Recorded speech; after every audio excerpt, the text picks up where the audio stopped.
ఎంతో కష్టపడి చేస్తున్నాం కదండి. Please like, share and subscribe.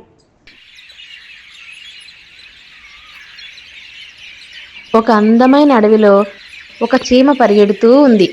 దానిని చూసిన ఒక ఎలుక, చీమా చీమా, ఎందుకు నువ్వు అలా పరిగెడుతున్నావు అని అడుగుతుంది. ఒక పెద్ద జంతువు నా వైపు వస్తుంది, అది ఎక్కడ నన్ను తినేస్తుందో అని పరిగెడుతున్నాను అని ఆ చీమ ఎలకతో చెప్తుంది. ఆ చీమ మాటలకు భయపడ్డ ఎలక ఆ చీమతో పాటు ఎలుక కూడా పరిగెడుతుంది. అలా చీమ ఎలక కలిసి పరిగెడతా ఉంటాయి. ఇవి రెండూ పరిగెత్తడం చూసిన ఒక తాబేలు వాటిని ఆపి, ఎందుకు మీరు పరిగెడుతున్నారు, నాకు చెప్పండి అని అడుగుతుంది. అప్పుడు అవి చెప్పిన మాటలకి తాబేలు భయపడి, అమ్మో మనల్ని కూడా తినేస్తుందేమో అని ఆ రెండింటితో పాటు ఈ తాబేలు కూడా పరిగెడుతుంది. చీమ, ఎలుక, తాబేలు పరిగెట్టడం చూసి ఒక నక్క అడుగుతుంది, ఎందుకు పరిగెడుతున్నారు అని.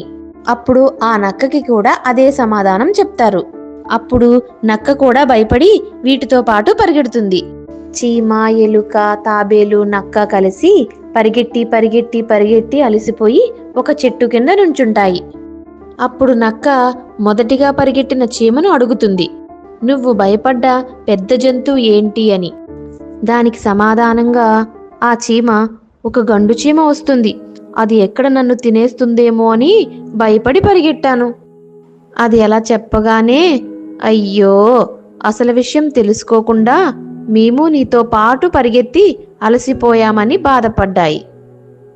అందుకే ఎవరెవరో చెప్పిన మాటలు వినకూడదు, మనమే ముందు పూర్తిగా ఆ విషయం గురించి తెలుసుకోవాలి.